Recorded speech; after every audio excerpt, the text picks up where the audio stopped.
Ya, jemaat Tuhan yang terkasih dalam Tuhan Yesus Kristus, kita hari ini akan membaca firman Tuhan yang terambil dari Injil Lukas pasal 24 ayat 50 hingga ayat 53. Kemudian nanti disambung dengan kitab 1 Tesalonika pasal 4 ayat yang ke-13 hingga ke-18. Tetapi sebelumnya mari kita membaca dulu bagian yang pertama. Di dalam Injil Lukas pasal 24 ayat 50 hingga 53, bunyinya demikian. Kenaikan Yesus. Lalu Yesus membawa mereka keluar kota sampai dekat Betania. Di situ ia mengangkat tangannya dan memberkati mereka. Dan ketika ia sedang memberkati mereka, ia berpisah dari mereka dan terangkat ke sorga. Mereka sujud menyembah kepadanya. Lalu mereka pulang ke Yerusalem dengan sangat bersukacita. Mereka senantiasa berada di dalam bait Allah dan memuliakan Allah. Ya, kita sambung di dalam kitab 1 Tesalonika pasalnya yang keempat, ayatnya yang ke-13 hingga ayatnya yang ke-18. Bunyinya demikian. Kedatangan Tuhan. Selanjutnya kami tidak mau, saudara-saudara, bahwa kamu tidak mengetahui tentang mereka yang meninggal, supaya kamu jangan berduka cita seperti orang-orang lain yang tidak mempunyai pengharapan. Karena jika kita percaya bahwa Yesus telah mati dan telah bangkit, maka kita percaya juga bahwa mereka yang telah meninggal dalam Yesus akan dikumpulkan Allah bersama-sama dengan Dia. Ini kami katakan kepadamu dengan firman Tuhan. Kita yang hidup, yang masih tinggal sampai kedatangan Tuhan, sekali-kali tidak akan mendahului mereka yang telah meninggal. Sebab pada waktu tanda diberi, yaitu pada waktu penghulu malaikat berseru dan sangkakala Allah berbunyi, maka Tuhan sendiri akan turun dari sorga dan mereka yang mati dalam Kristus akan lebih dahulu bangkit. Sesudah itu, kita yang hidup, yang masih tinggal akan diangkat bersama-sama dengan mereka dalam awan, menyongsong Tuhan di angkasa. Demikianlah kita akan selama-lamanya bersama-sama dengan Tuhan. Karena itu hiburkanlah seorang akan yang lain dengan perkataan ini. Ya, sampai demikian bagian firman Tuhan yang kita baca hari ini. Dan tentunya kita ada di dalam masa di mana akan kita masuk dalam perayaan atau memperingati hari kenaikan Tuhan Yesus ke surga pada tanggal 18 Mei besok, ya. 18 Mei itu ada tanggal merah dan itu ditandai sebagai hari kenaikan Tuhan Yesus ke surga. Dan inilah kesempatan kita membaca firman Tuhan di dalam Injil Lukas pasal yang ke-24 tadi sudah kita baca. Itulah sebabnya dari kedua bacaan ini saya memberikan tema adalah naik ke surga. Saudara-saudaraku yang terkasih, tema naik ke surga ini perlu kita mengerti dan bahas bahwa naik ke surga itu bagaimanakah kita harus mengerti prosesnya. Ya. Di dalam Injil Lukas pasal yang ke-24 tadi dikatakan bahwa setelah Yesus bangkit dari kematiannya, dia menampakkan diri selama 40 hari kepada murid-muridnya. Dan setelah melewati 40 hari itu, dia naik ke surga. Dan itulah di dalam Injil Lukas pasal 24 dikatakan Yesus sebelum naik ke surga, dia memberkati murid-muridnya. Dan kemudian dia terangkat ke sorga. Ya, kita memperhatikan kalimat kata yang dipakai di sini dikatakan begini. Ia berpisah dari mereka dan terangkat ke sorga. Mari kita memperhatikan teks kata ini, terangkat ke sorga. Terangkat ke sorga. Dalam teks Yunani saya ingin ungkapkan di sini bahwa bunyinya demikian. Anepereto eis ton oranon. Ya. Anepereto ini itu naik atau terangkat. Eis ke oranon itu surga. Nah, kita mau memperhatikan kata anepereto. Saya ingin mau menjelaskan kepada kita bahwa naik ke surga, di mana Yesus naik ke surga ini disebutkan bahwa dia akan datang kembali. Dalam bahasa yang dipakai anepereto itu, kalau diartikan itu naik, tetapi tidak untuk selama-lamanya di surga, akan kembali ke bumi. Nah, itulah sebabnya di dalam 1 Tesalonika itu disebutkan Tuhan akan datang kembali. Tetapi bukan untuk tinggal di bumi, tetapi di atas awan-awan menjemput gerejanya. Itulah maksudnya kata anepereto itu naik ke surga. Itu bukan untuk tinggal selama-lamanya di surga pada saat itu. Ya, tapi akan datang kembali. Namun, kalau kita membaca di dalam Injil Markus, pasalnya yang ke-16, kita coba menulis sebentar dalam Injil Markus pasal 16, ayat yang ke-19, bunyinya demikian. Sesudah Tuhan Yesus berbicara demikian kepada mereka, terangkatlah ia ke surga, lalu duduk di sebelah kanan Allah. Perhatikan baik-baik. Setelah Tuhan Yesus terangkat atau naik ke surga, langsung duduk di sebelah kanan Allah. Ini kita mau memperhatikan ada sambungan ayat. Tetapi pada Injil Lukas tidak menyebutkan demikian. Itu berarti kita membutuhkan pertolongan daripada Injil Markus untuk menjelaskan Yesus naik ke surga, posisi di mana? Dijelaskan di sebelah kanan Allah. Arti di sebelah kanan Allah, kalau kita mau mengerti makna daripada duduk di sebelah kanan Allah, itu ialah dia memberikan sebuah tugas kepada orang-orang percaya. Itu apa maksudnya? Itu dia memberikan tugas bahwa pertama kepada murid-murid, lalu kepada generasi setelah murid-murid, ialah beritakanlah pertobatan. Saudara, sejak Nabi Yeskiel berita pertobatan sudah disampaikan. Ya, kalau kita melihat berita pertobatan, apa artinya?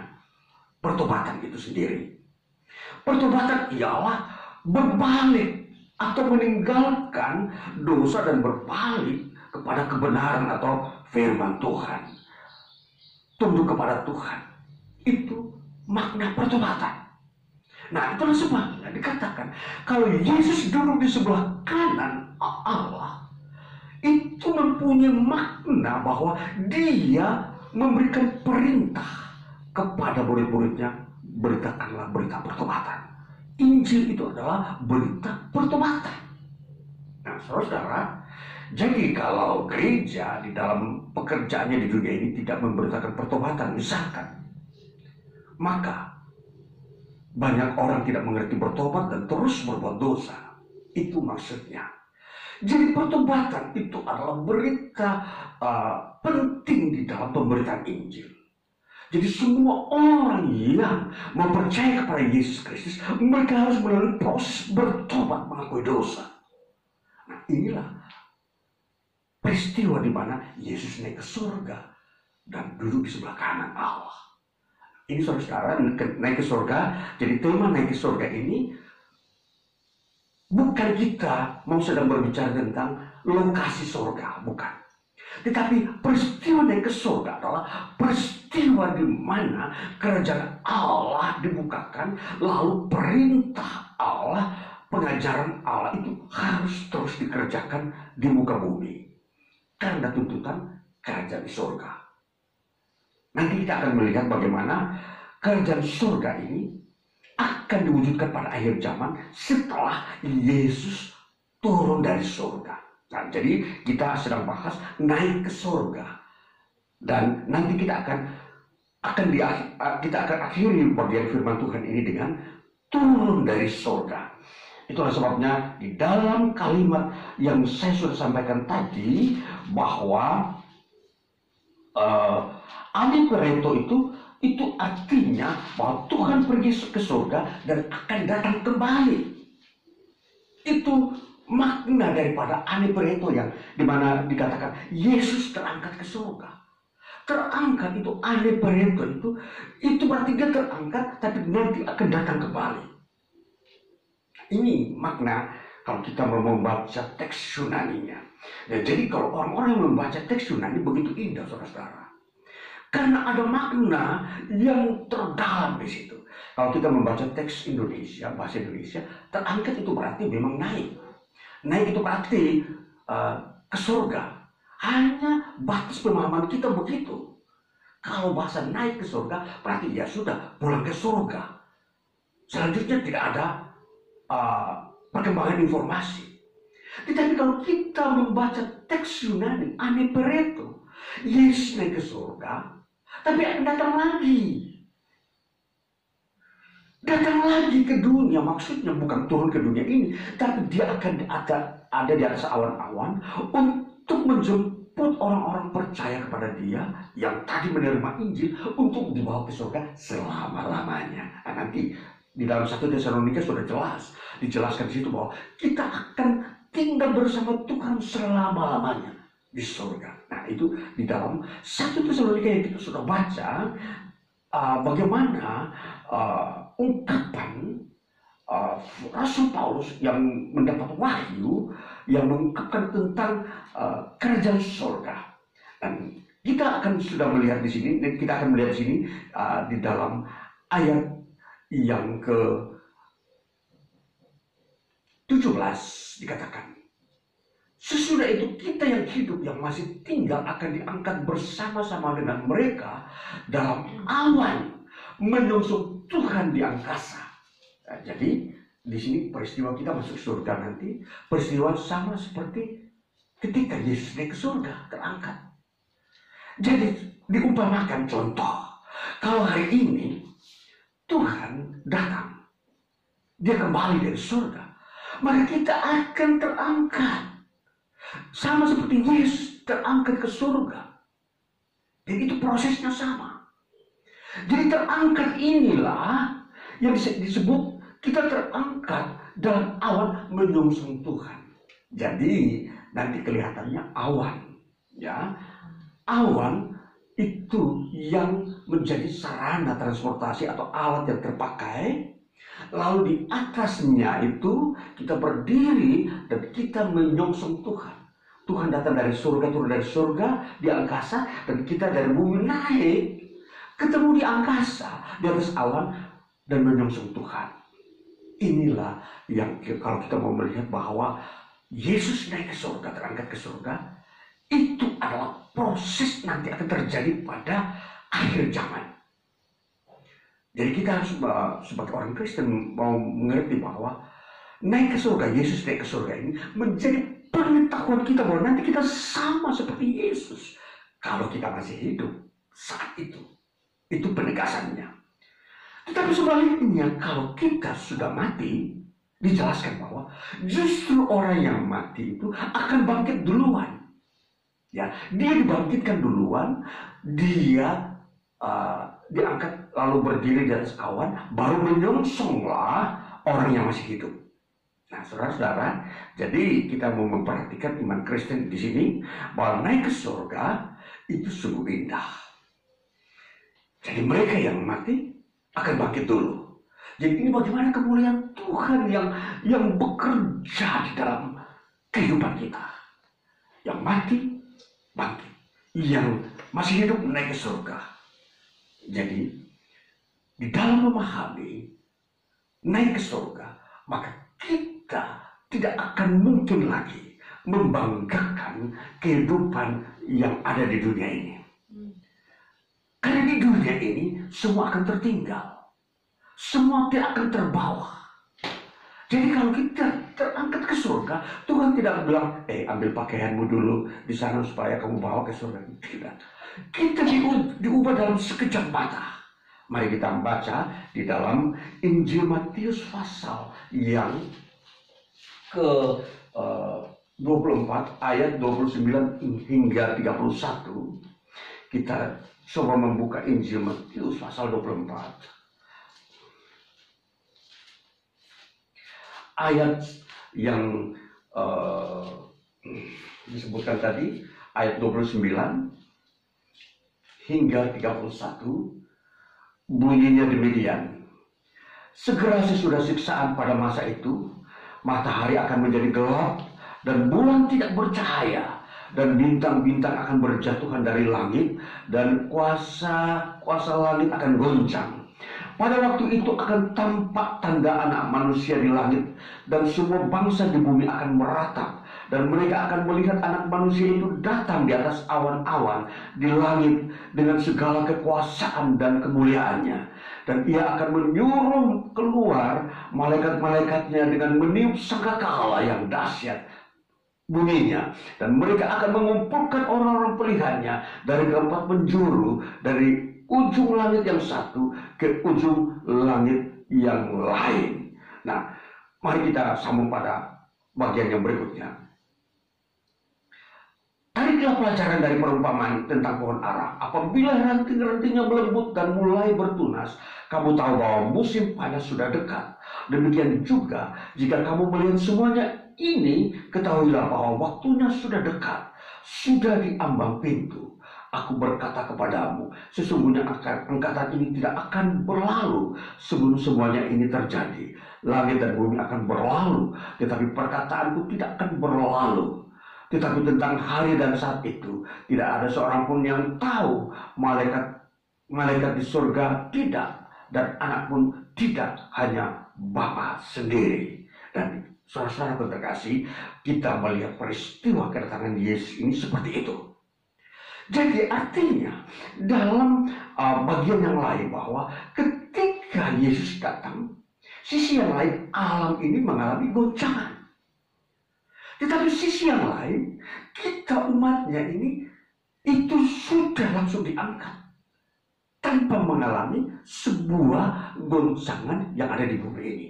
Matahari bergoncang, bintang-bintang jatuh, bulan tidak bercahaya, dan semua yang akan menyusahkan, membuat penderitaan bagi manusia. Itu sehingga muncul ada suatu seruan dari semua bangsa-bangsa. Dikatakan bahwa kami begitu tidak tahan melihat Anak Manusia itu datang. Mereka tidak tahan melihat karena apa? Itu diselingi dengan goncangan-goncangan. Kalau matahari atau bintang jatuh, matahari tidak bercahaya, bulan jadi gelap.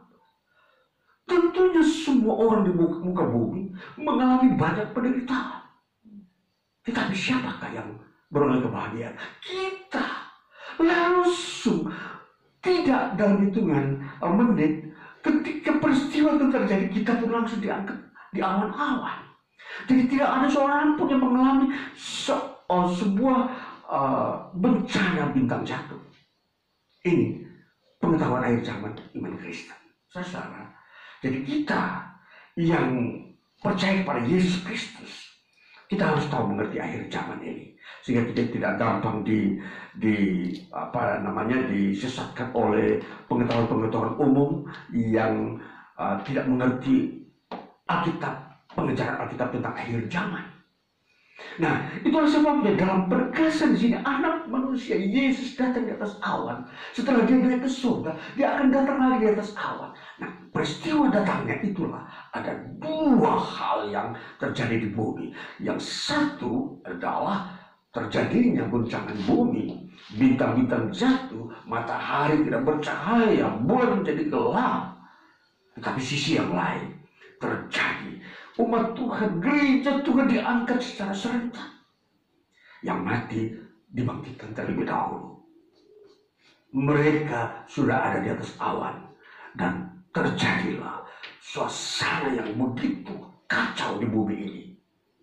Kalau bintang jatuh, tidak ada satupun tempat yang dikatakan di situ ada suasana aman. Hancur. Dan kalau matahari tidak bercahaya, apa yang terjadi? Kalau bulan pun tidak bercahaya, apakah yang terjadi?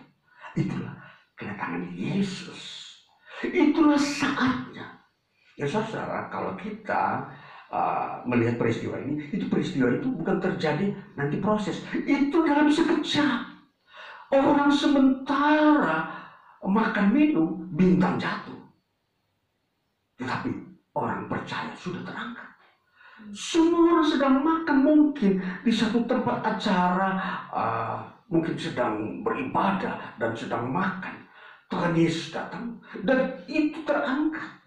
Tahu di mana-mana terjadi kuburan terbuka, orang-orang percaya, mereka bangkit. Ini pemahaman akhir zaman.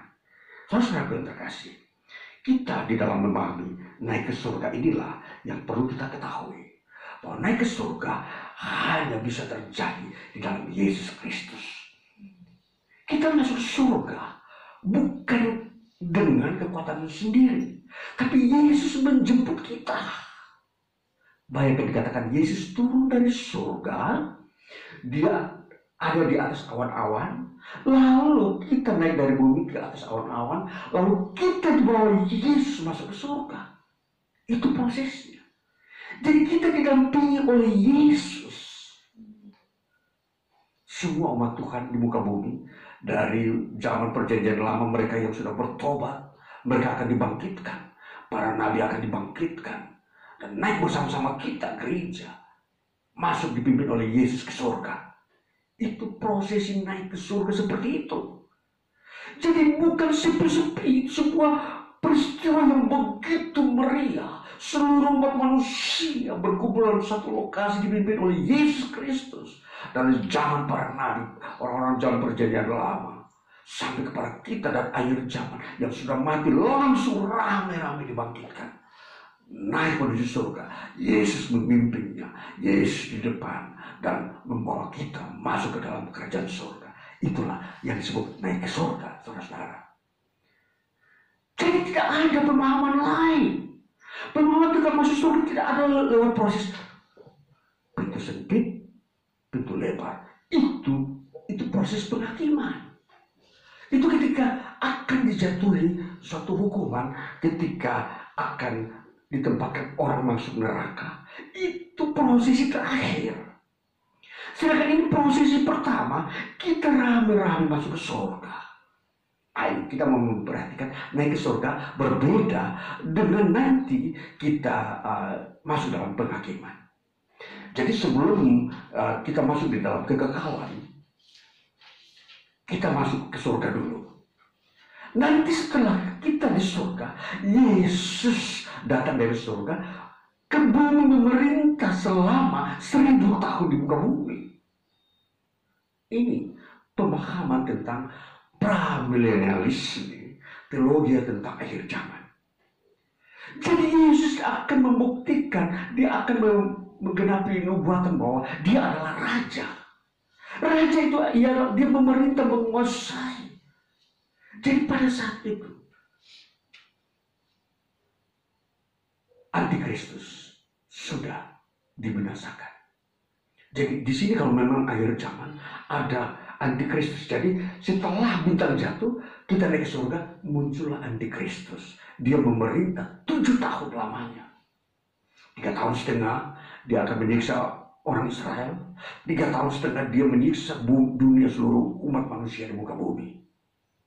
Jadi itu 7 tahun Antikristus memerintah, dan kita 7 tahun di surga.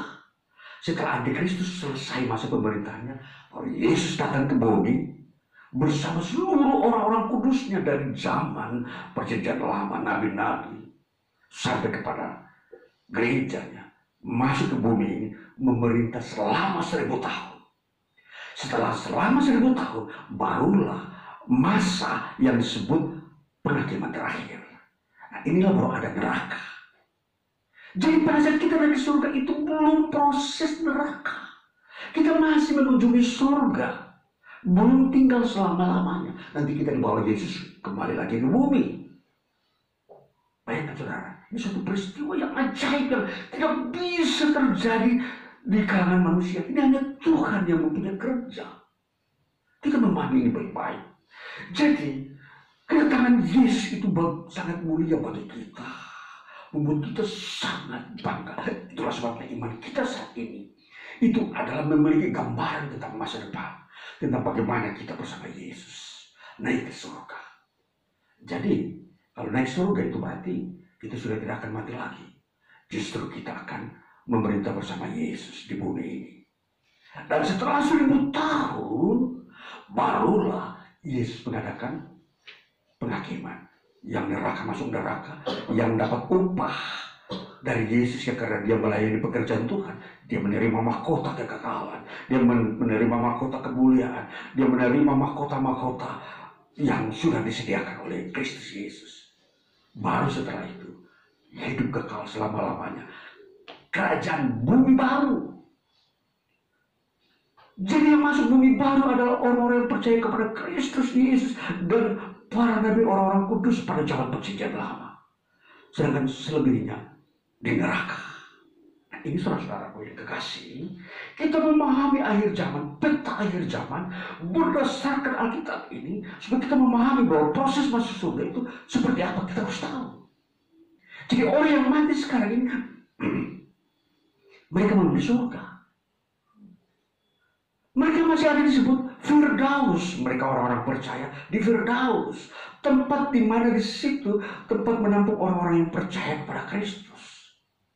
Itu belum surga, tapi tempat itu tenang, tempat istirahat, tempat di mana orang-orang percaya itu tidur. Ya saudara-saudara, ini pemahaman. Jadi surga dengan Firdaus berbeda. Firdaus itu di alam mati, alam orang mati, alam kubur, tetapi tidak ada penderitaan. Surga itulah kerajaan Allah. Allah memerintah, Yesus ada duduk di sana sekarang. Dan dia akan datang dari sana untuk membawa gerejanya untuk masuk surga selama 7 tahun. Di mana Antikristus memerintah di bumi ini. Jadi saudara-saudara, peristiwa kedatangan Yesus itu memang sungguh mengejutkan dunia. Dunia yang tidak percaya Yesus, mereka begitu kaget. Dan kalau bumi sudah hancur, siapakah yang membangunnya kembali?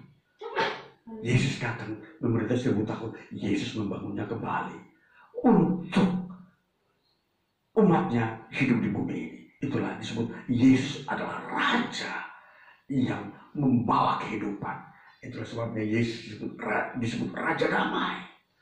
Dia Raja bukan di surga, di bumi. Dia antara umat manusia.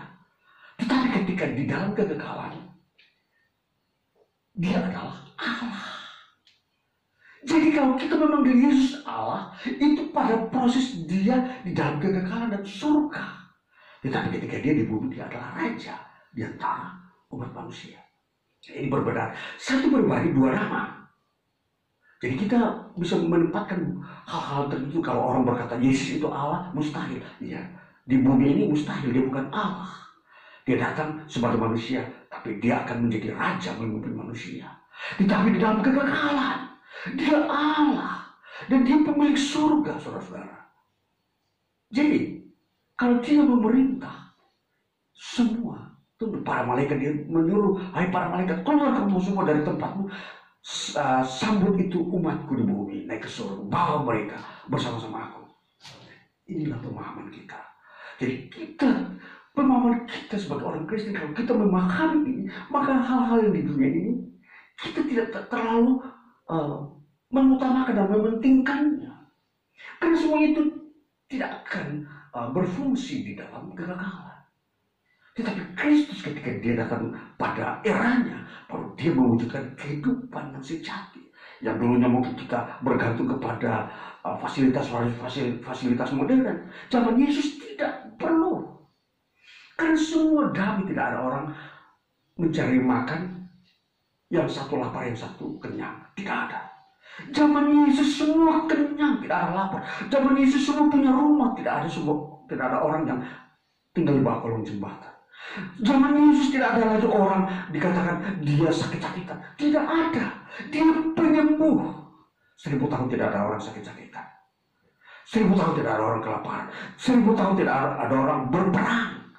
1000 tahun tidak ada krisis. Itulah zaman Yesus. Saudara, kita memperhatikan ini baik-baik supaya kita memahami dekat zaman kehidupan kita. Makanya Paulus bilang, kalau kamu tahu ini, kamu tidak perlu berduka seperti orang lain. Ketika ada yang meninggal, tidak perlu ada yang berduka. Karena dia itu tidur. Dia masuk di dalam alam firdaus yang dia beristirahat dengan semua orang kudus dan para nabi di situ. Jadi kita tidak perlu heran dengan hal-hal yang misteri dalam hidup ini, yang kita belum tahu apa yang terjadi alam maut. Firman Allah berkata, orang yang mati itu yang di dalam Kristus, mereka itu tidur. Nah, itu makanya pengetahuan kita setelah tahu. Makanya kalau ada orang percaya meninggal, kita harus berbahagia, bukan berduka. Kita bersuka cita, Tuhan, terima kasih Engkau telah memanggil dia, membuat dia istirahat di tempat yang Engkau telah tentukan. Dia tidur nyaman. Pengetahuan di luar Kristen tidak menyampaikan seperti itu. Mereka takut dengan peristiwa kematian. Pemahaman-pemahaman di luar Kristen, mereka ngeri melihat kematian. Itulah sebabnya mereka berduka. Paulus berkata, jangan kamu seperti orang lain yang tidak tahu hal itu. Mereka berduka melihat ketika kematian itu datang. Inilah yang harus kita ketahui. Sehingga hidup kita di dunia ini saat ini, iman kita itu iman yang hidup. Bukan berduka. Iman yang tidak takut dengan tantangan. Iman yang memang sudah punya modal dasar yang sudah disertifikasi oleh Tuhan. Kamu hidup kekal. Ini yang kita harus tahu. Kita sudah memegang sertifikat hidup kekal. Mengapa dunia ini kita harus dikalahkan dengan berbagai kondisi? Orang sedang berlomba-lomba bagaimana memperoleh seluruh kekayaan ini, bagaimana memperoleh jabatan yang setinggi-tingginya, bagaimana mempunyai ketenaran di dunia ini. Ini semua ini karena mereka dididik oleh zaman dan tidak diperlengkapi dengan pemahaman tentang kekekalan. Sehingga kalau kita memperhatikan, banyak orang yang tidak mengenal wahyu Tuhan. Ketika ada kesulitan, mereka begitu sedih setengah mati. Ketika ada krisis, mereka begitu takut setengah mati. Ini karena tidak memahami tentang kebesaran Tuhan dan rencana Tuhan terhadap sejarah hidup manusia. Mereka tidak mengerti bagaimana kedahsyatan Tuhan di dalam merubah zaman, memelihara umatnya di muka bumi. Berdasarkan firman Tuhan, Tuhan mampu memelihara umatnya sekalipun bumi ini goncang. Saudara, kita memperhatikan ketika Israel keluar dari Mesir melewati padang gurun selama kurang lebih 38 tahun setengah, hampir 1 tahun setengah, 40 secara sejarah seluruhnya 40 tahun. Tetapi berdasarkan fakta 38 tahun setengah dan 1 tahun setengah itu ada di dalam penantian. Dan ini saja di padang gurun tidak ada orang menanam, tidak ada orang beternak, tetapi mereka hidup, makan. Itu kuasa Tuhan.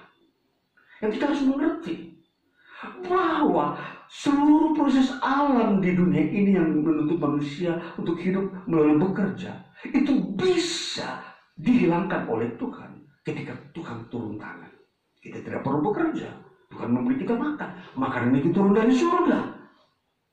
Mana adalah makanan yang dimakan oleh para malaikat? Itu makanan surgawi yang Allah ciptakan mereka tanpa harus bekerja bercocok tanam. Tapi Tuhan memberi makanan para malaikat ini. Jadi kalau mana itu makanan yang dimakan oleh para malaikat, Tuhan bisa berikan kita, gerejanya juga mana? Pada zaman ketika matahari jadi gelap, bintang jatuh, tidak ada proses kehidupan di bumi ini.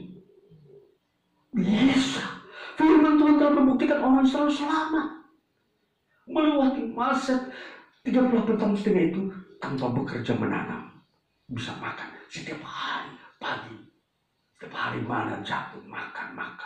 makan mana setiap hari.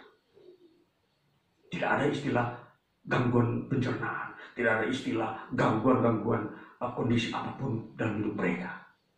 Inilah pemahaman tentang kebesaran Tuhan di dalam kehidupan manusia. Maka kalau kita memahami firman-Nya Tuhan, maka kita akan tetap tekun kepada Tuhan. Kita tetap mencintai Tuhan. Kita tetap memandang Tuhan di dalam hidup kita di dunia ini. Kita semakin tua, kita tidak akan takut dengan ketuaan. Kita yang dari remaja menuju ke dewasa, kita tidak takut dengan masa memasuki kedewasaan. Misalkan ada orang yang ingin merindukan pasangan hidup, dia tidak akan takut dengan hal-hal yang ada dalam bayang-bayang. Kita semua harus melihat tentang bagaimana posisi Tuhan itu sendiri. Dan kita hidup bukan untuk diri sendiri. Tuhan telah menyediakan dirinya untuk menjadi sandaran kita. Inilah yang harus kita tahu. Tuhan telah menyediakan dirinya tempat sandaran. Kita tidak bisa lari ke tempat lain untuk bersandar. Tuhan sudah menyediakan ini tempatnya untuk kamu cocok bersandar, untuk hidup selama-lamanya. Inilah aku. Itulah Tuhan. Terserah aku yang terkasih. Jadi memandang peta zaman itu membuat kita memang tidak bisa lagi melarikan diri dari Tuhan. Kita semakin mencintai Tuhan ketika kita mengerti peta zaman, apa yang akan terjadi di masa-masa akan datang. Kita boleh tetap bekerja sekarang ini, tetapi kita bukanlah orang duniawi yang hanya semata-mata hanya mencari seluruh kekayaan alam dunia ini.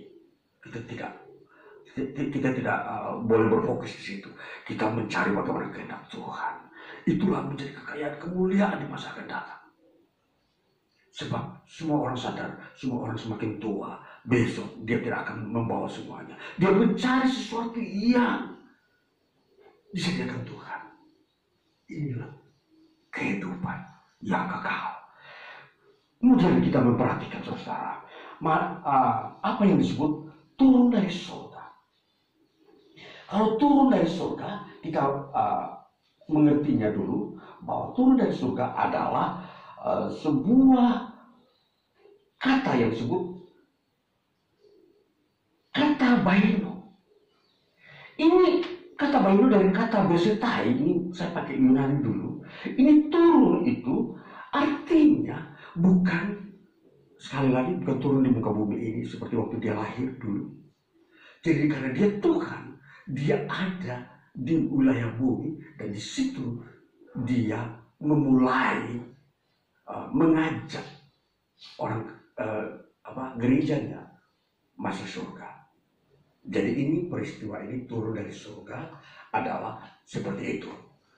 Maka seringkali kalau kita memperhatikan teks-teks teologi, mereka berkata parousia.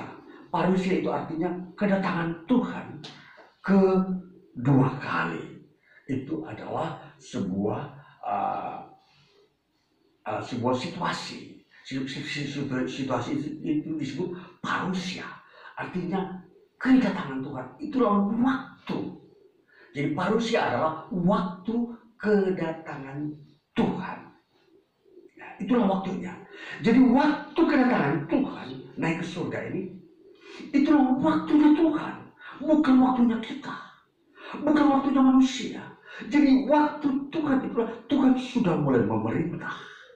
Kalau sekarang manusia memerintah masih di sana ada presiden di negara-negara Amerika. Tapi ketika Yesus datang waktu itu kan tidak ada seorang pun menjadi raja, presiden. Yesuslah raja.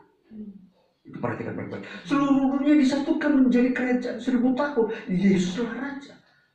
Orang di Amerika, Australia, Indonesia, Afrika, Timur Tengah, semua dipimpin oleh Yesus. Di dalam satu negara yang disebut kerajaan 1000 tahun. Pemimpinnya adalah Yesus Kristus. Pemerintahannya adalah datang dari surga.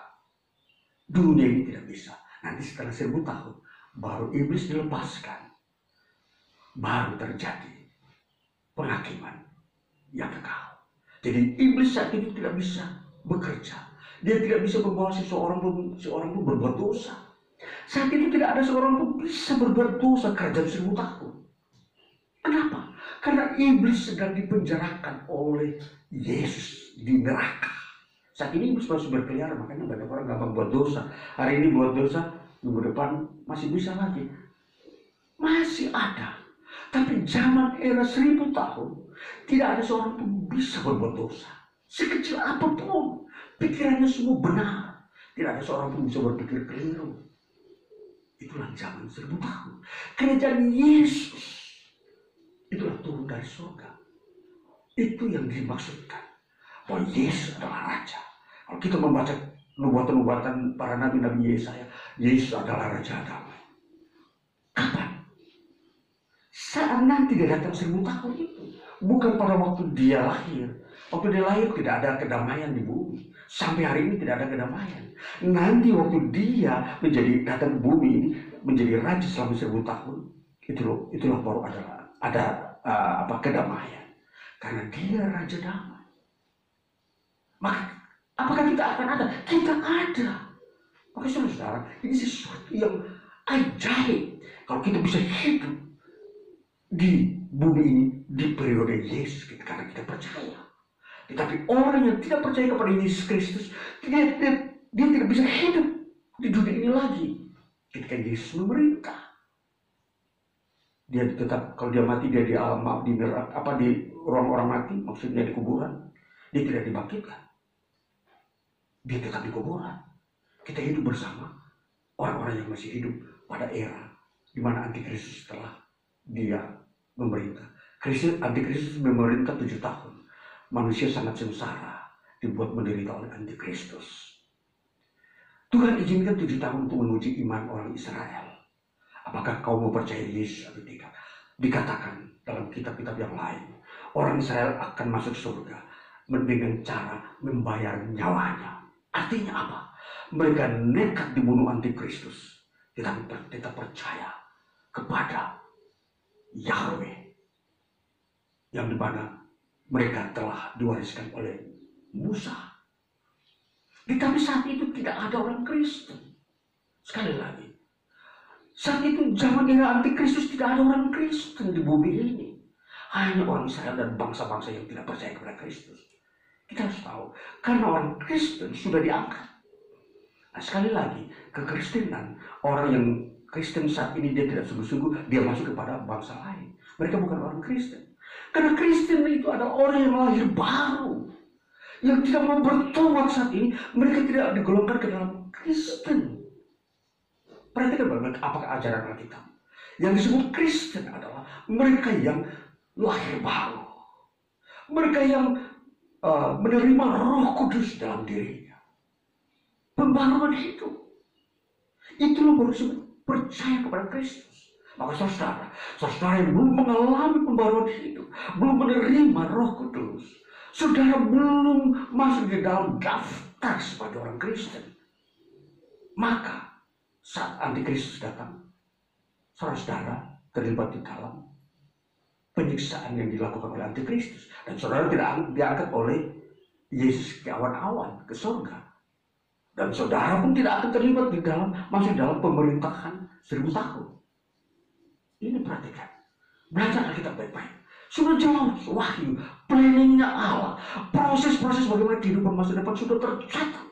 Kita pelajari baik-baik, sehingga iman kita itu tidak campur baur. Tetap iman Kristen, ya Kristen, tidak boleh dicampur dengan yang lain. Kalau kamu mau Kristen, silahkan Kristen murni. Jangan Kristen abal-abalan, campur-campuran. Jangan. Saudara rugi sendiri.